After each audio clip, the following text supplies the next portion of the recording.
Good afternoon, heathens. Welcome to our Sunday afternoon chat with atheists from Africa. It gives me great pleasure to introduce to you Yemisi Ilesami. I ran into some of Yemisi's work online and I said to myself, we have to speak to this lady. So welcome, Yemisi. How are you doing? Thank you very much. Hello, everyone. Thanks, Dean. I'm doing fine, thanks. Yeah, no, whenever I find, like I said to you just before we went live, but whenever I find an African atheist, and especially a woman and an outspoken one, I love it. I love it because not, like I said to you, not all atheists are old white men like me. Definitely not. We do exist. We are here. We are black. We are women. We are atheists, and we're proud. Exactly. And the thing is, you can go to any single country. Like I've looked for atheists in every single country. I found them in Morocco, in Egypt, in Nigeria, in South Africa. Wherever you look, there are people who are not buying the bullshit. Of course. I know it is natural. It is sometimes you have to question. Sorry, pardon me. You have to question things, and it is okay to question. So yeah, so far you have the faculty and the brain to question. It doesn't matter what part of the world you are. You can't be an atheist. That is, it's not this thinking faculty. It's not limited to a gender or to a race or to geography or location or where you were born. If you've got a brain, you can work it out. Exactly. So, Yemisi, tell us a little bit about yourself and your background. Did you grow up in a religious environment? Or did religion influence your formative years in any specific way? Thank you. I was born in Nigeria. So I was born in Lagos, Nigeria, the capital city there. So I grew up in Lagos, Nigeria. I went to school there. Yes, was born to a very religious family, like many African countries. Nigeria is very, very deeply religious. And me too. It would be the abnormal thing would be to say you were born into a non-religious family in Nigeria or Africa. So yes. So the normal thing of going to church, having to go to church, believing in God, rammed into us. The morning assemblies with songs of praises and prayers and all that. So it was part of your school curriculum and everything. So that indoctrination started from home, from school, in school and the society. I had a very religious background, very interesting religious background, which I'll come to later. So yeah, I'm a lawyer. I studied law. I moved to UK now. I've been living in UK since I think almost 15 years ago now. Then I moved to the UK. And so I identify as bisexual. So I always say I'm proudly feminist, I'm proudly bisexual, and I'm proudly atheist. So that is like my tagline: proudly feminist, proudly bisexual, proudly atheist. So that's always on my social media tagline, so you know who you're dealing with. Exactly. Don't come to play. So for me, my formative year, born into a religious family, not just in a religious family. I grew up in that era in Nigeria, which is still it's moved a bit, but the era of where you have traditional African churches, where you have the white garment church. Where that was the thing then, the white garment church with spirituality. It's a crazy mixture of the Western religion trying to mix it with a bit of African traditions, and they come up with this crazy concept, of speaking in tongues, looking into the future. So and they packaged it. And I always say that, look, Christianity is kind of like, even for Africans, is because we love music.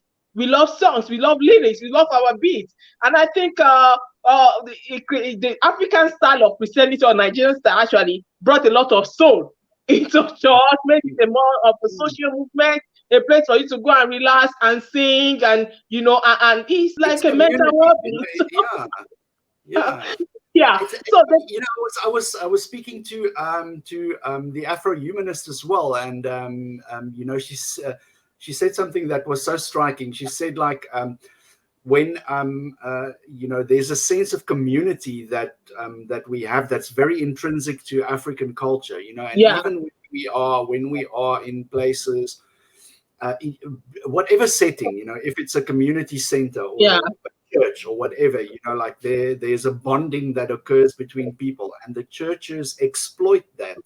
Yeah. They exploit that need of people to have a community, and they try to replace our natural sense of bonding in community. Yeah, community spirit, and bring it into the church, and that is your family now. And that's another era of control. And all cults do that anyway. And you have cults, they try to establish that you are my family, I am your family now. This is where you belong. This is where you find your happiness. This is where you find everything. Hey, one-stop shop for your and if you ever leave me, you will never be happy again. Yeah, very controlling. As controlling as the sky daddy, they try to chop down your throat. Well, anyway, for me, growing up, I became very religious. One thing about me is, and that's something that's just part of my character. Whatever I do, I want to do it to the best. Best of my abilities. I'm going to be a Christian. I'm going to be the damn best Christian out there. And part of that was, reading my Bible, entering into Bible quizzes, and so because I was in a white garment church, I was actually a very, very young prophetess. I was a prayer warrior. Just like Belemzi. What's this lady who's living? Belemzi.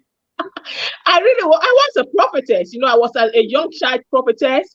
I was supposed to be this person that would be like a great preacher, a great word, not prophetess, because according to them, my prophecy were coming to pass. I love when I would sit down. I'm talking about when I was like 12, 13 years old. Formative year, 12, 13 years old, being seen as a prayer warrior, having people having adults leaning down before you and saying you should lay your hands on them, that you've got the anointing from God. And I've got, like, I could pray, I believed I was special.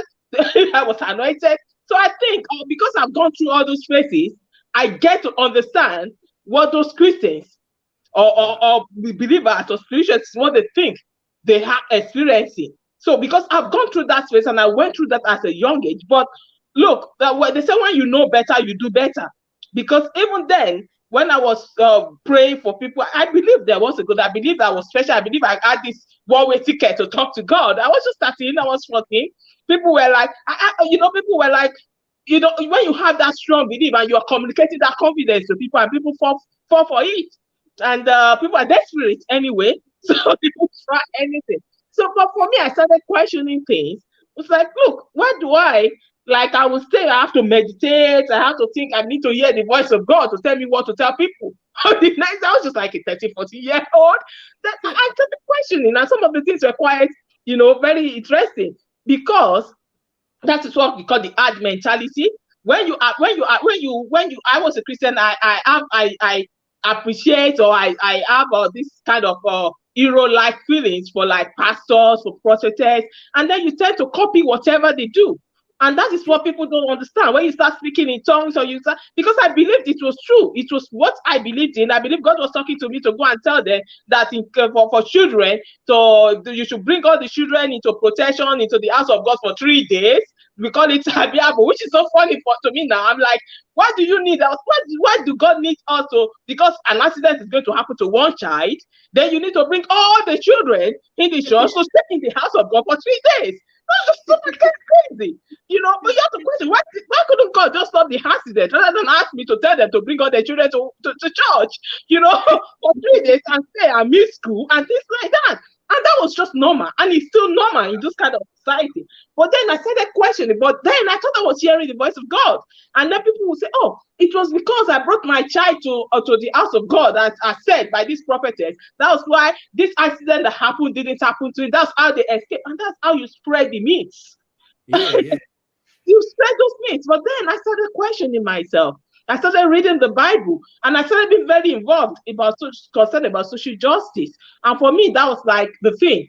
I started reading the Bible because I was winning Bible quizzes, and I wanted to win more Bible quizzes. I wanted to know the names, everything that happened. So I read my Bible from Genesis to Revelation. But then I started stopping, and I was growing, and my sense of social justice was really growing at that time. There was that issue in apartheid in South Africa. My best musicians, Fela and Nicola Kwakuti, were talking about human rights. I mean, we're talking about freedom. It was shaka shaka, and all. So music, very important to me. The lyrics of the people I was looking up to, Bob Marley and all, they were all talking about human rights and all that. And there I was reading this Bible about this God who was, basically killing people. It was being egoist, it was being sadistic, and there was this particular part. I always said that verse in the Bible was one that troubled me most and started, making me really question. And that was a part of Moses and Pharaoh and God saying, "Let my people go." And then we had these military dictators in Nigeria then. And I was like always already fighting against military dictatorship. I want democracy and all that. And then there was this God who said, "Go and tell Pharaoh to let my people go." But at the same time, in the same place, the Bible will say, "And God hardened the heart of Pharaoh." And Yes. I just, it couldn't. I was like, it was, and I was equating it to the military regime, where a military dictator asks you to tie your hands on your back. You are sat on the chair, your hands are tied, and then they are saying, "Okay, pick up that pen." You cannot pick it up because they are the ones who tied your hand, and they're saying, "If you don't pick that pen up, I'm going to kill your family. I'm going to kill all the children, not just your family. I'm going to kill all the children. I'm going to kill a whole nation just because you refuse to pick up that pen." Yeah. I mean, but you tied my hands behind my back. How the fuck am I supposed to pick up the pen? That's what we did. So I kept thinking, and why is God hardening the heart of Pharaoh? He knew that whatever Moses says, Pharaoh wouldn't listen because his heart was already hardened by God. So it just didn't make sense to me. And I've always been very much interested in social justice, and I felt, no, this is horrible. This is like very sadistic. Why would God do that? So I think that was my first questioning of things, and I realized that maybe my morals is actually better than the morals of this God. And when you start reading and talking about how you killed people, innocent children, genocide and all that, and it was like, don't have any God besides me. You talk about being controlling, being jealous, and just anger fits. And it didn't fit with my idea of a leader. It didn't fit with my idea of who I want to look up to. And I had to question myself. Look, at that time, I was a young girl in Nigeria. I didn't know, I've never heard of any atheists. I didn't know anything about atheism. But one thing I loved doing was reading. I read voraciously. I used to read voraciously. Before I could lie down on my bed, I had to take up some books. So I started. I didn't restrict myself, whether it's Jehovah Witness, Watchtower, whether it's a canker, whether anything I could lay my hands on, I will read. Even now, I still have to stop myself from reading comment sections on social media. Even though I won't comment, I just like to read and know what people are thinking. That was what really helped me, because I was reading other things, and I started calling myself a free thinker. I started questioning things. I had the confidence to not be afraid to say I was questioning things. And when that started happening, when I was 15 years or so, the church is turned against me. They told my family I've been like affected by witchcraft. That is, the devil has taken hold of me because they knew I had this demon.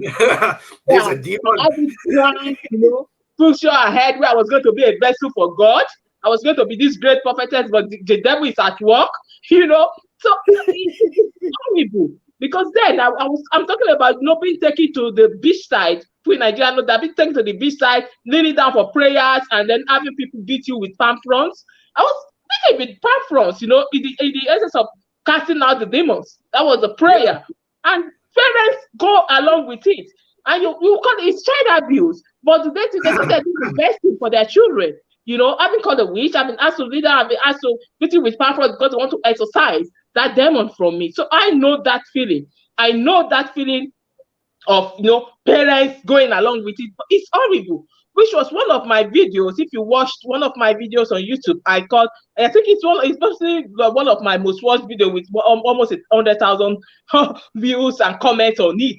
people are still commenting and abusing me. It's about this pastor Oyedepo who slapped a young, I think a 12-year-old, 13-year-old young orphan.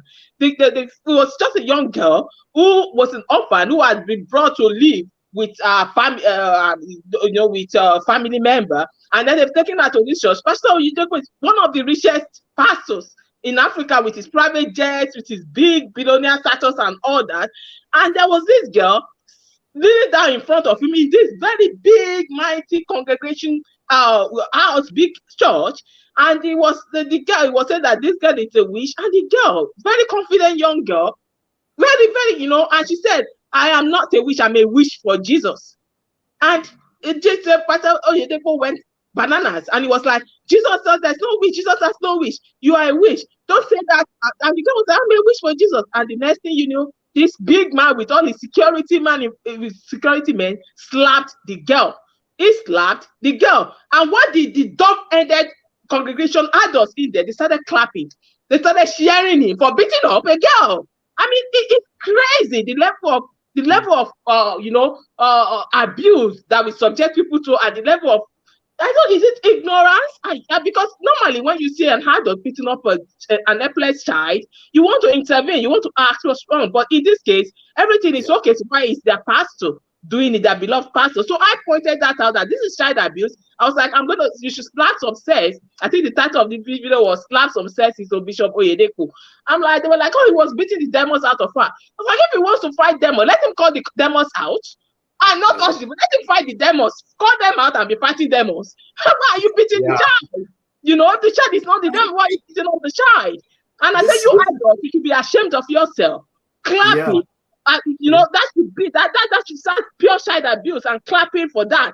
And that video went around, and of course trust Christians. Oh, you've spoken against the anointed, you are going to die within 7 days, cancer will befall you. I say, oh God, you are as loving as your God, aren't you?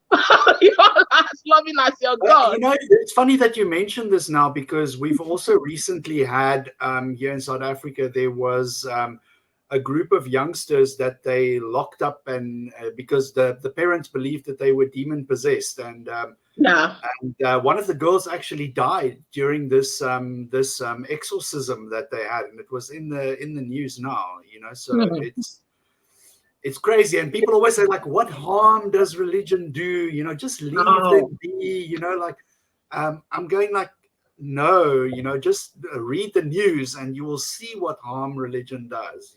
It does a lot of harm. It does a lot of harm. It affects people. It wrongly accuses people. What's witchcraft? Who has got the power to be flying in the night? Who has not got the power to be turning into a bed? But people believe all that type of crap, and because they believe it, they inflict injury and harm on others who they believe are harming them. I mean, even the act of prayer. What's a prayer? So it's for you to say, God, go and kill my enemy. That's always what they're saying in the church. Fire on you, God fire my enemy, God order my enemy. And your enemy isn't that old man. The problem is, many people, because when you have a society that is deprived, economically deprived and all that, they tend to look to a higher being rather than face what the problem, because of the root cause of their problem, their government, the lack of good education, the lack of hospitals, no access to good health care and all that.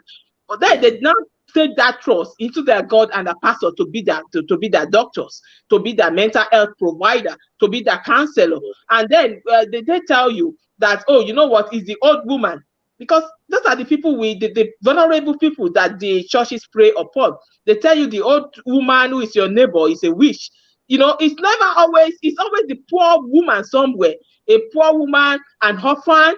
An orphan is a witch. She's the one that she's killed her parents. Now you are taking her in. Are you sure she's not going to kill you and make your business go downhill? They always, the vulnerable people are always at the end of this attack. They are the aim, and it is horrible. Old women, we just see old women, then they have witches because they don't look. But have you ever wondered? Nobody ever accused the mother of a president of a country to be a witch. It's always that of your neighbor. It's always that of the poor children.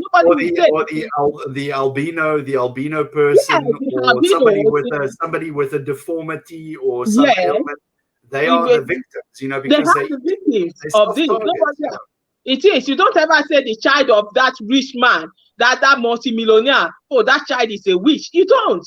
You don't. Yeah. Isn't that they can't catch witchcraft or whatever way people could, you know, it's just always the poor, the vulnerable. So we throw vulnerable people. Yeah. It's just horrible, and people need to find their compassion. They really need to touch themselves, because when you go to church and all you ever do there is to cry to God and cry and say, God, I need money this week. You go there next week, you cry, you give money to your pastor. Are you worshiping onions? I mean, that's why your eyes always watering. And then you tell them, God, kill my enemies. God, fire my enemies. It's all about hate. It's nothing loving about that. And for me, I just thought that's not a kind of God I want to be associated with. That is not my religion. That is not my belief. I don't have a religion. I wean myself off religion eventually. I mean, I wean myself. By the time I was 17, I was already calling myself a free thinker. I never had the word atheist before. So the free thinker was the nearest thing I had. And yeah, it wasn't easy breaking that news to my family and saying, I don't believe in God. And then I was very militant about it. I'm still militant about it.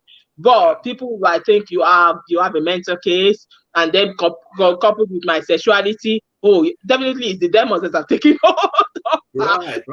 But this is my big problem with you know, religion in the especially in the African context, is it disempowers you. You know, like it disempowers people, because people always looking for solutions outside of themselves. They won't, you know, look, you know, get some inner fortitude and find a solution. And, you know, that is the thing that actually builds your character and makes you a stronger person to deal and cope with life. But, it's, you know, it's like, no, we have to go to this religious leader or that pastor and pray. And, you know, and then if we pray enough, then, and what it does, it disempowers people, you know.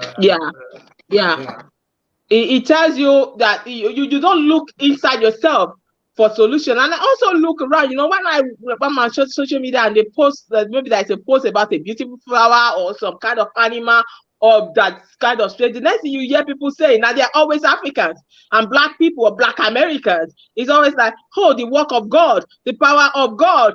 It stops you from thinking. It stops you from being innovative. It stops you from being curious, because then everything that happens, every beautiful thing, the creation of a computer, the creation of that beautiful bird you're seeing, the way that animal procreates, it's all about God to you. So it stops your discovery. And I think for me, it stops you being innovative. It stops you inventing. It stops you trying to find that out. People are so satisfied with the answer, God did it. What did God do? How did God do it? No, God did it.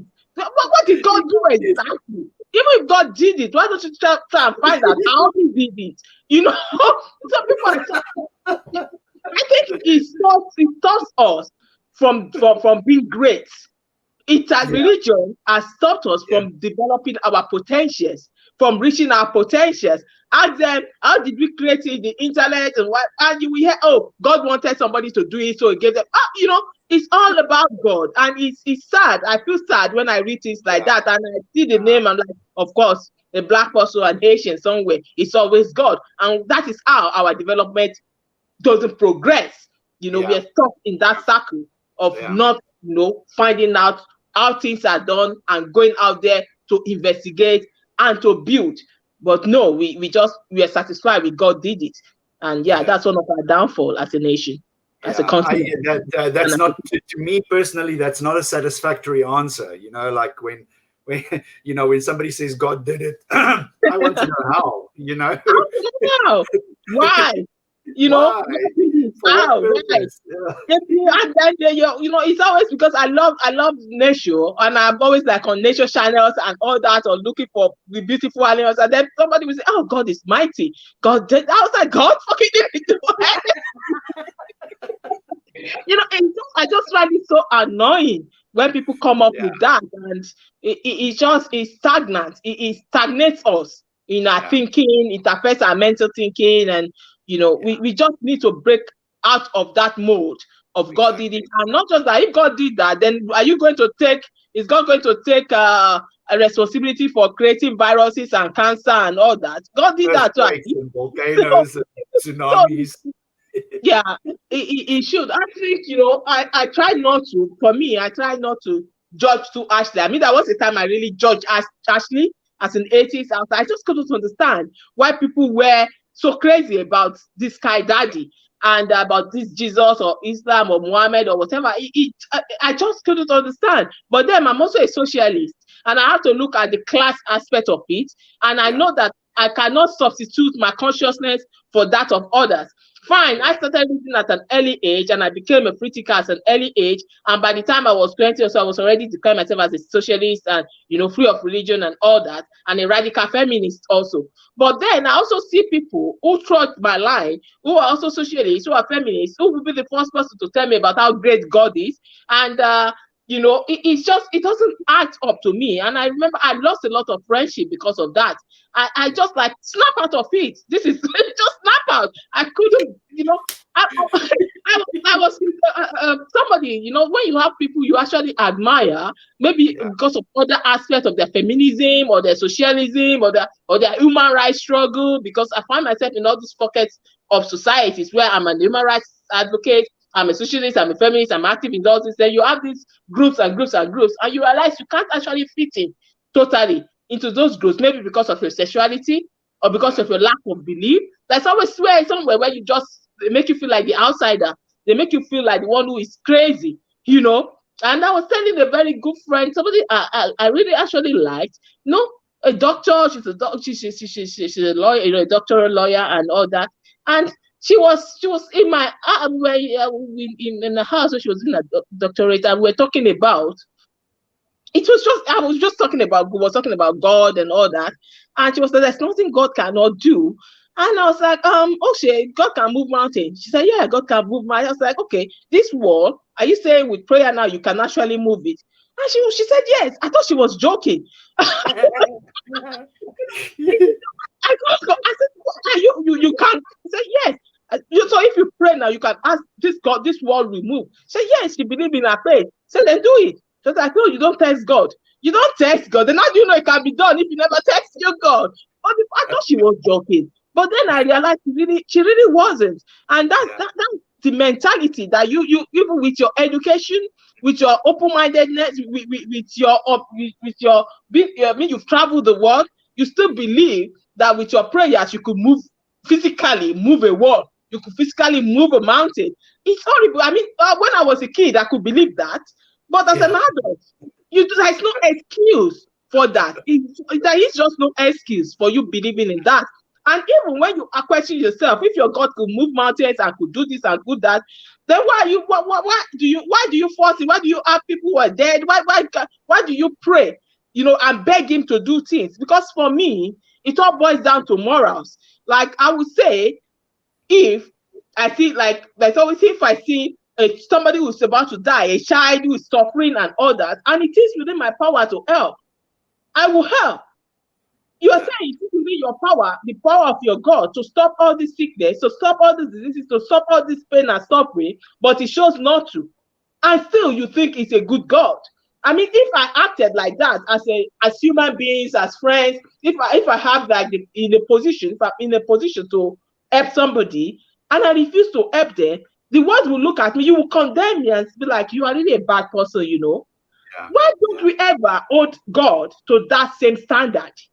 That's what baffles me. Why do you pray and cry? You have somebody who's cancer stricken, you have your friend, your family member, your beloved child suffering from one disease or the other, about to die, and all you do is you cry to God, you still pray to God, you beg him and all that, but it doesn't do anything.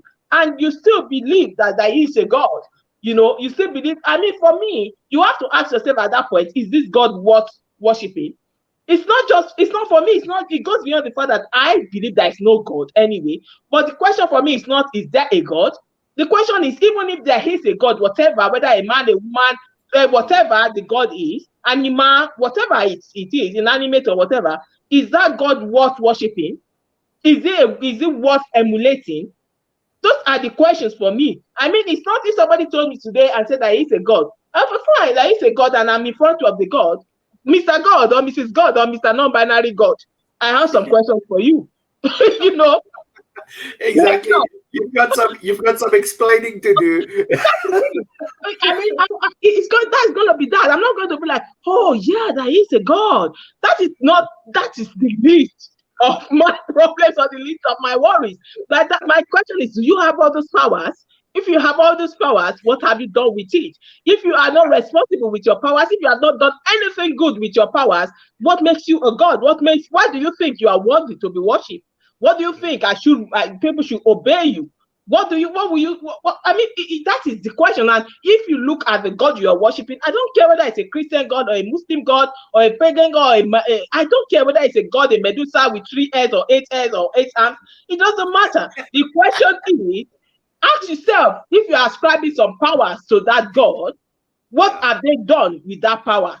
What have they used to make the world a better place? Why do you have to die or wait for an afterlife before you can, enjoy a good life? Why is there a stoking of a fire to throw people in? And if you see the way the Christians are so like, oh, you're going to hellfire, and the way they say it with so much glee, I'm like, that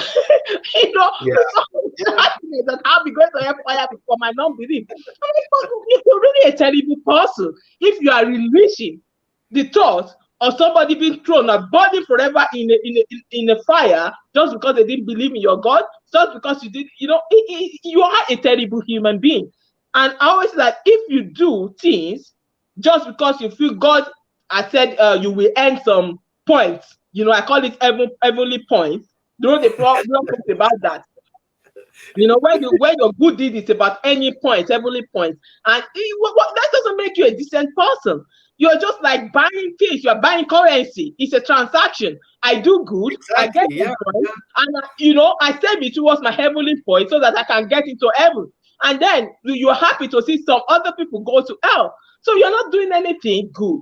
But your morale should not be tied to your religion. You should do things that are good just because you are a decent person and it's the right thing to do. Exactly. So when somebody tells me I'm a Christian, I don't give a fucking damn whether you're a Christian or a Muslim. I want to know you. I don't care whether you're an atheist. To be honest, I learned it also the hard way. I became an atheist when I finally found an atheist circle. I was like, oh, great, atheist. And then, of course, I learned through life that don't believe in God doesn't make you a better person in any way.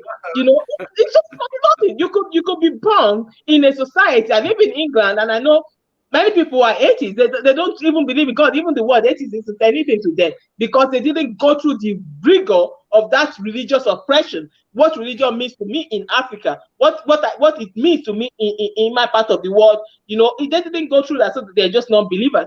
It doesn't make their character a better person. They could be as racist as anything. They could be as against human rights and the rights of disabled. They could be homophobic. They could be anything. So that is not my judge of your character. Your belief or your non-belief is not my judge of character. Although, to be honest, if I was like maybe on a date with you and the 10th thing you are telling me about how God is great and all that, I would definitely judge you from head to toe. I will judge you. I will judge your intelligence. I will judge you. Check please. I will judge everything about you. So yes, I think if I'm on a date with somebody and they start talking about God, the first thing is like, check please. Ready to go. Yeah, but at the same time, there's this meme I always love. Like, look, I know it's not good. I'm on a day. I'm like, I know it's not good to talk about religion on the first day, but I would like to know if you are batshit crazy. I'd like to know how batshit crazy you are. And it comes in different forms. I mean, it's not just Christianity. I was talking to somebody recently, and I was so shocked. And because it was, white guy and all that. And the next thing was telling me about how he's a healer, how how they speak of the dead, how I was just like, oh Lord.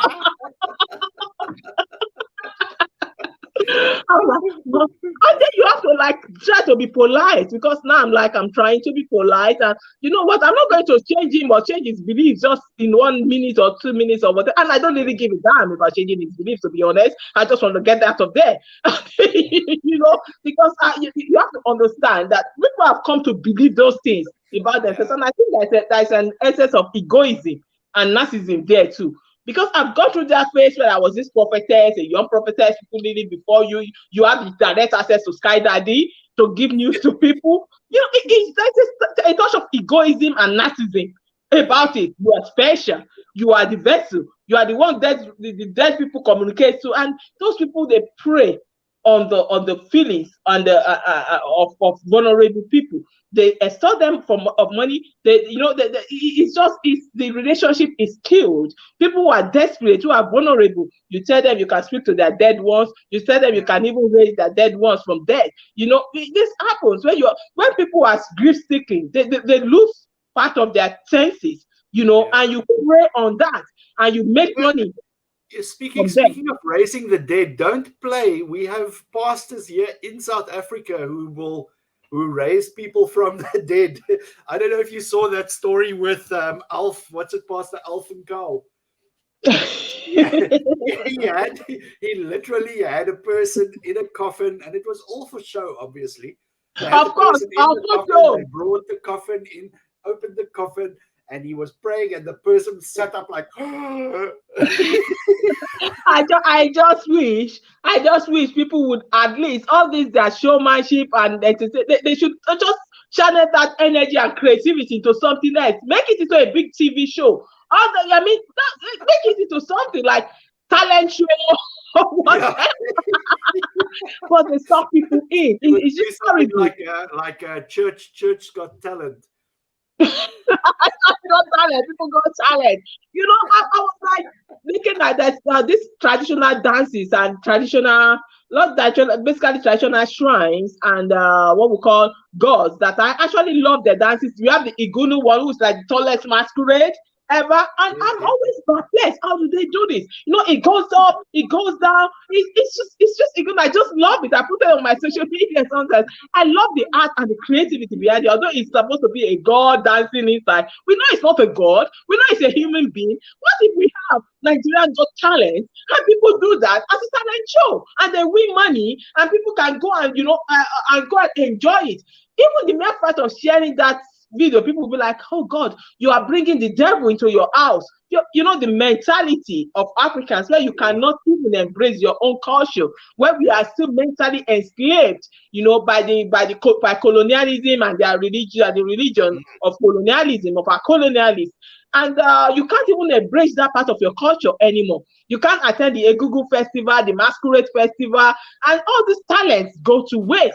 They are big talents. Dancing, when the masquerades are dancing, they're big talents. But then you don't even want to go near there because the Christians have told you it's evil spirit. And if we just walking past, the evil spirit will walk into your home, it walk into your heart. It's just horrible the way they make us lose touch of our cultural heritage just so they could colonize us. They didn't just colonize your resources. They colonized our brains. They colonized our minds. They took everything from us, not just they took our dignity, they took our identity, and now you are out there talking about a blue-eyed Jesus who doesn't look anything like you, who even the Bible they are pushing to you says as a black person you are inferior, you are from slaves. It's okay to make you slaves, and that's the thing you are holding on dearly. The things you are holding on, your Islamic, your Quran, those are things you are holding on as your identity now. But what happened to your cultural identity? What happened to you as a person before the colonialists came? And those are the part of the ills of colonialism, the legacies of colonialism. I think the greatest injustice it did to us was the colonization of our brains, the colonization of our mind. It's more than sterilized. The thing is, colonization really sterilized all culture from the African psyche. It created this whole perception that everything that's Western is good and everything that's African is evil. Yeah, it's savage. The devil is black. The God is white. Good is white. Devil, evil is black. And fuck that. Whenever I encounter, religious Africans on social media or anywhere, and I'm not too confrontational, but whenever I get approached with Jesus and Muhammad and whatever, that's the first thing I ask them. I say to them, tell me, what has white Jesus done for Africans? What Yeah. has, what has Arabian Muhammad done for Africans? And I don't get it. there's a long pause usually because Yeah, yeah. they try to come up with something. Yeah, Oh, I great. never will understand, why a black person would hold the religion so much. We believe so much in the Christian religion, the religion that was, those are things. I mean, the boat that came to cast away our forefathers, our ancestors into slavery was actually named Jesus. I mean, Yeah. it doesn't, I don't get Hello. Jesus, they justify those things, and you should know better. I mean, when we were young, we possibly didn't know, but now we are older. We should question. We should ask. Yeah. I think fear actually takes a lot of people back. Some people will tell you that, oh, why bother? I mean, if they are not hurting or harming anyone. I said, do you want me to list how much the religion has harmed me and how much religion is still harming me as a human being? It's affected my relationship with my family. I am bisexual because of religion or your so-called religious. I can't go back home. I've been turned into a refugee. I've had to leave a very lucrative career where I was top of my on top of my career and leave that behind to come and start afresh from a strange land. So in a strange land, all due to religion, because what? You want to criminalize my sexuality. And people will use religion as an excuse for that. And the laws, of course, were evangelical Americans who came and invaded African countries with this concept of, oh, gay agenda is spreading around the world. You need to nip it to the bud. Yeah. I always tell people that even your forefathers were running around doing the deed with themselves. Nobody bat an eyelid. Because why did they even introduce the sodomy laws? Because sodomy law that we have is a legacy from from colonialism. That was Yes. the law, the criminal code that they brought in, the penal code and the criminal code. That's why we had the sodomy law. Why did you think they had to introduce sodomy law if your forefathers were not engaging in that? So yeah, they criminalize an action, and that was part of why I wrote my book, Freedom to Love for All. Homosexuality is not on Africans. Tell us a little bit about the process behind that. Because what made you decide that you needed to write this book? Obviously you have personal experience with the subject. But just give us a little bit of the background and the process, and also tell us how the book was received. Yeah, I think for me, when I, working in Nigeria, being at the top of my career, I started National Secretary of the Labour Party, part of the Nigerian Labour Congress. I was working for really at the top of my game. But people knew I was bisexual. I had my girlfriend living with me then and all that. But actually, I never hid my atheism. I never hid my feminism. I definitely never hid my bisexuality. But then I realized that because I was in a privileged position, fairly wealthy and all that, I had that kind of, I wasn't depending on anyone for economic thing I could do. I could be myself. But then when they brought this law, and I was really much against it, I was like, yeah, I have to speak out. I have to speak against the law. And even my workplace then was like, oh, you need to disassociate, stop speaking so loud about this because they will think it is our position. So it should be your position. You should be against jailing people for 14 years for the sexual orientation. You all know my girlfriend. I'm bisexual. I have a girlfriend. And why do you think it would be okay now to just put me in jail for that? And you're like, oh, sometimes you need to keep some things secret. Why should I keep things secret? And that is the mentality of people. That's when I realized people will be like, oh, we're just tolerating you, but you don't have the same rights as us. And I felt I needed to speak out against that.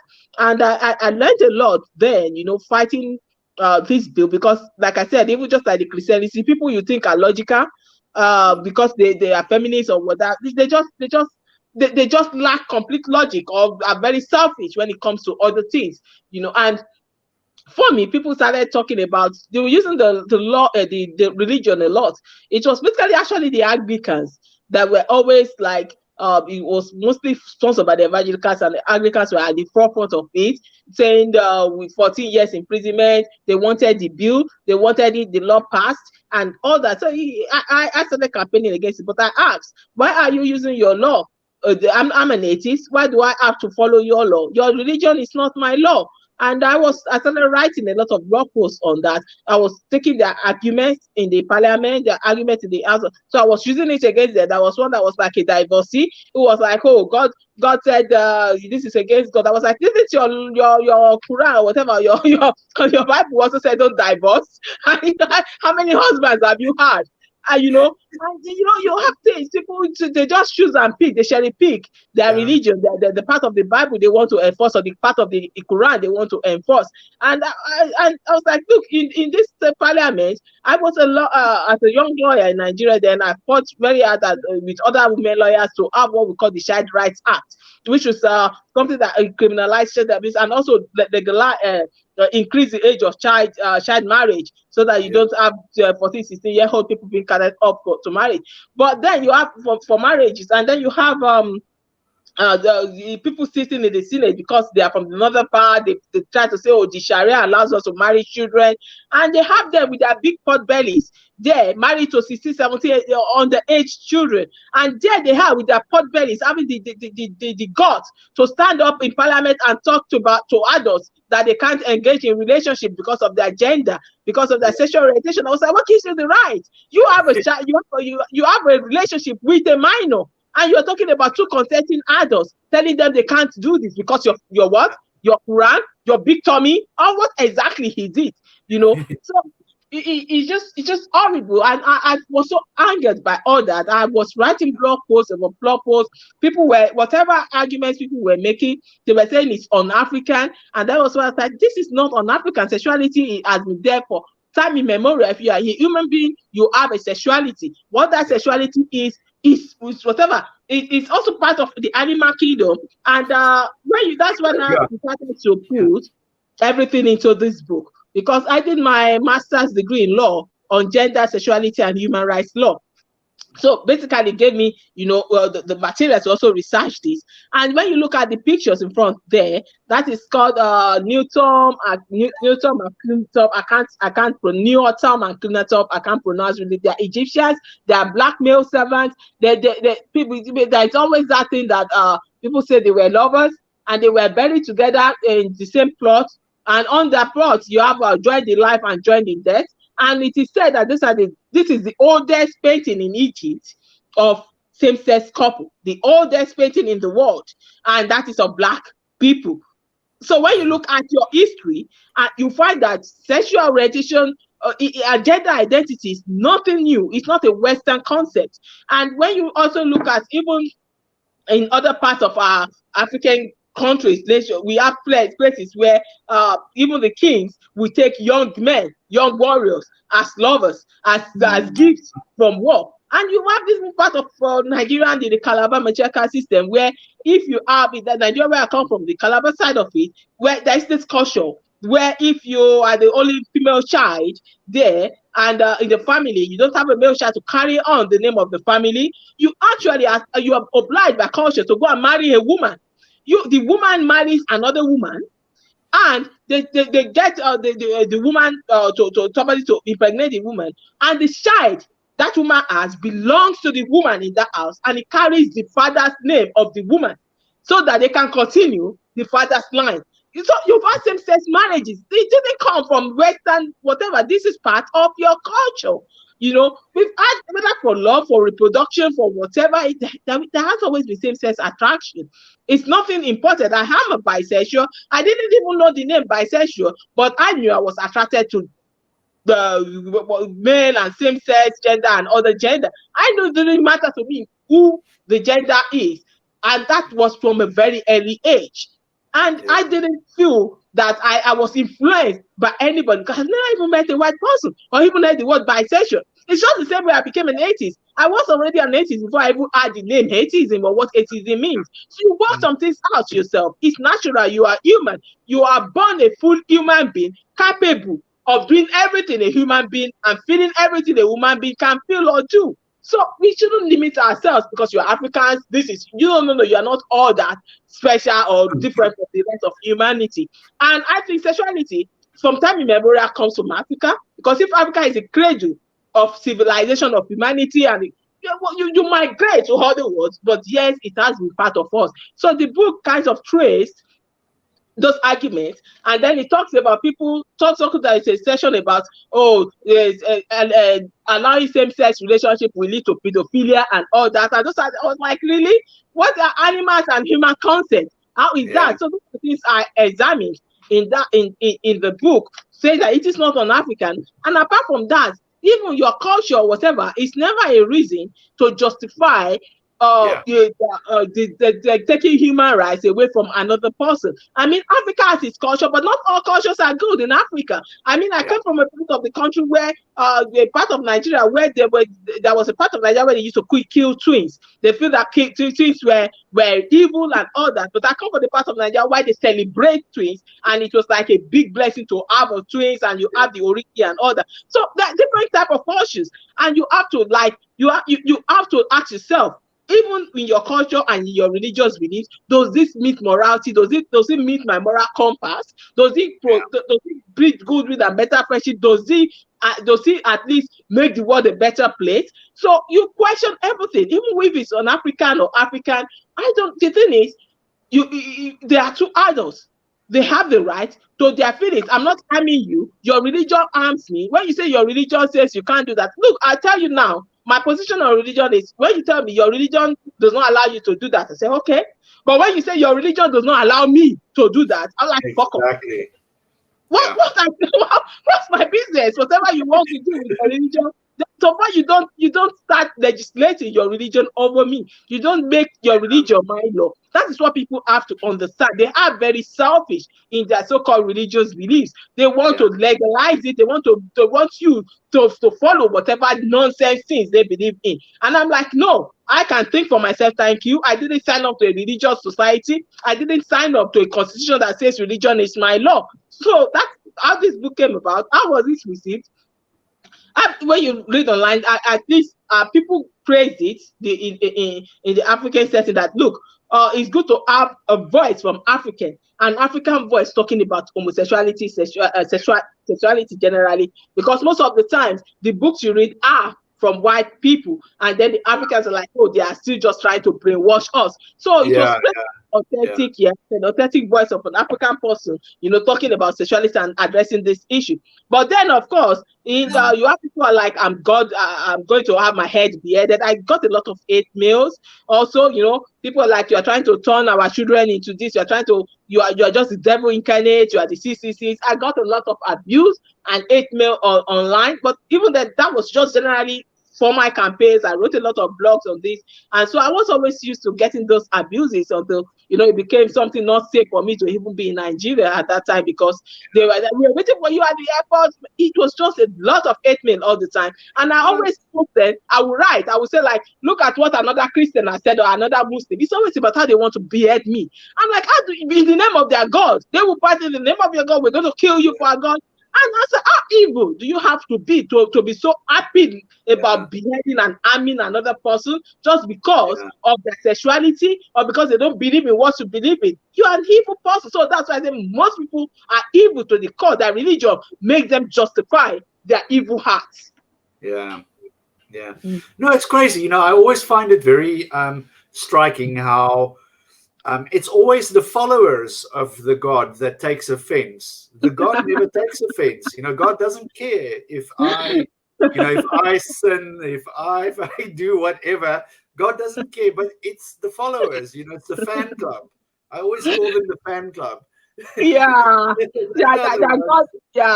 They fight on behalf of their God, don't they? Their God can't do nothing. And I say, human beings, we create gods in our own image, and that is it. We always create God in our own image. We don't, the thing is, I am in some LGBT community, because the fact that I'm an atheist also annihilates me from that part of the community, especially the African LGBT, because they're actually like preaching that, oh, God is tolerant, God is this, and I'm just there thinking, I don't give a damn what your God thinks.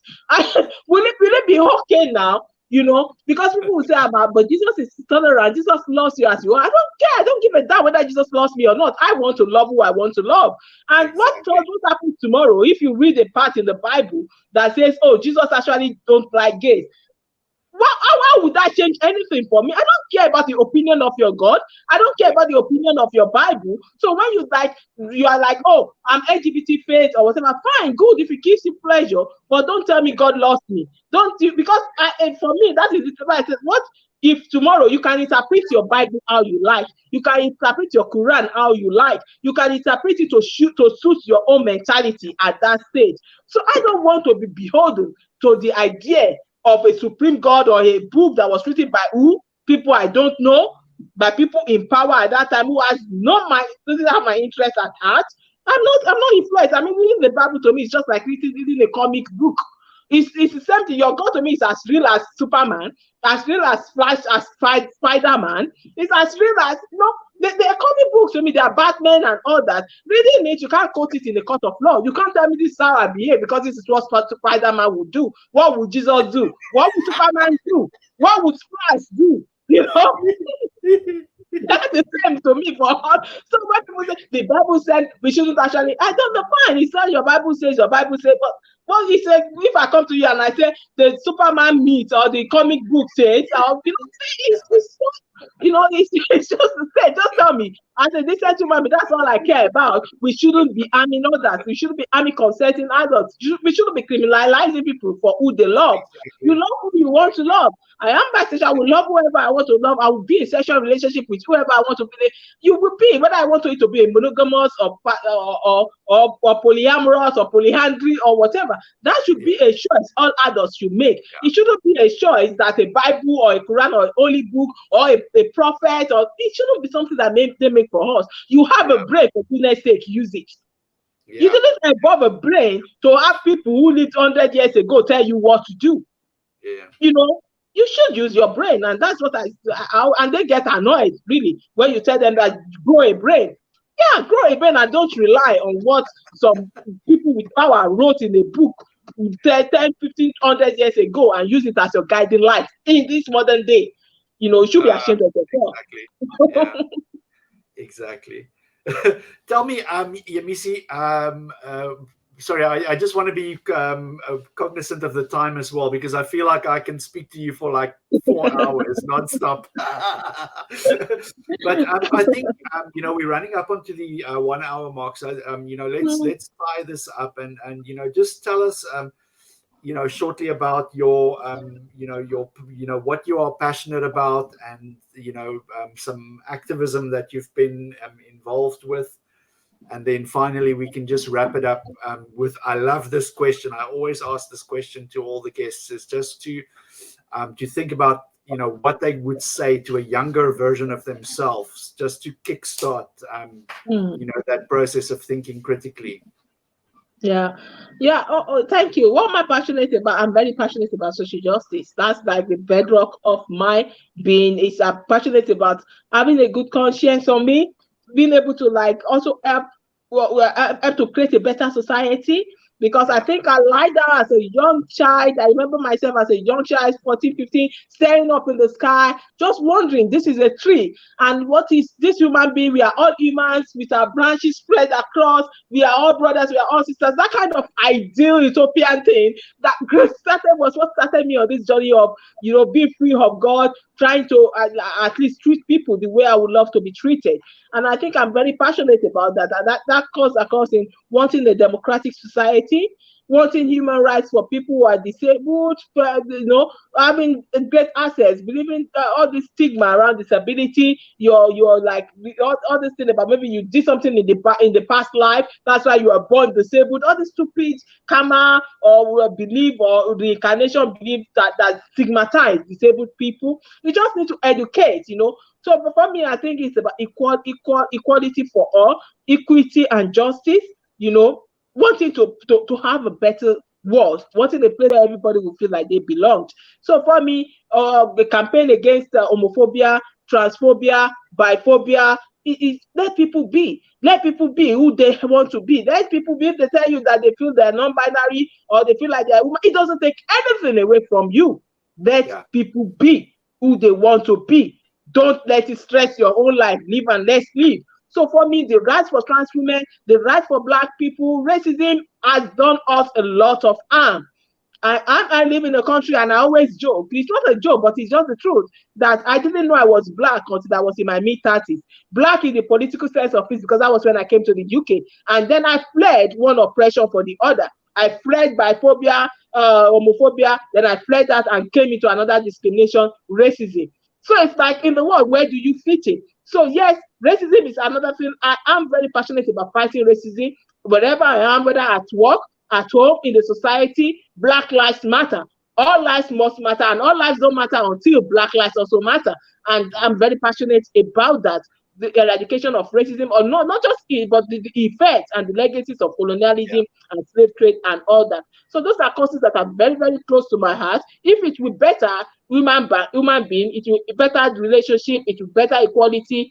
Yeah, it's close to my heart. So what would I tell a younger me? I would say, you know what? I love you, younger me. I love it because yeah, that's the truth. We don't tell children often enough that we love them. You know, like this is this is something that we just assume that children know. You know, but yeah, they need to hear it very frequently as well. They need to hear it. Yeah, that's be proud of yourself, because by the time I was 17, living in a very religious country, never had or seen any atheists before, never even had or seen any bisexual, already knew who I was. I was already calling myself that. And that I know that took courage, that took and I don't care attitude. It didn't come without its repercussion. I mean, like I said, I was branded in wish, I was branded. I know I went through all that, but I stood my ground. And I would say kudos to the younger me, because I had some concepts that I had early against patriarchy, against tyranny, and it molded my career. It molded my person. It molded my being right from that young age of curiosity, of reading and wanting a better world. Just lying on the ground there, I remember staring into the sky almost all evening, imagining a world where we are all equal, a world where there is no disease. No. So that has been my passion as a young child, and I would say kudos for finding the truth. Kudos for sticking it out and still being true to yourself. And I think people learn all the time, and I think I continue to learn. I continue to grow, but I have a lot of respect. Where I am today, I have a lot of respect for the younger me. So I'll say, yeah. Kudos. Amazing. Yemisi, I want to thank you so much for your time. You've been very generous with your time and for speaking to us. And definitely keep in touch if there's anything new that you are working on, or let us know, and we will promote it and post it in our groups as well. More power to you. That's what I'm saying. It's like thank you. Yeah, I find it so inspirational, to find a strong, outspoken African woman just throwing those punches. That is why we just have to get on with it. We are strong. We say African women are strong, Black women are strong, but I want them to be strong mentally also, in terms of doing away with religion. In terms of our lives will be better. Our children's life will be much, much better for it if we actually do away with all those religious dogmas and let them grow, and let our creativity flow, and let our children be and grow. Amazing. Thank you so much, Yemisi. We're definitely going to keep in touch. Thank you. Thanks for having me. Thank you so much. Okay. Stay in the stream afterwards. Okay.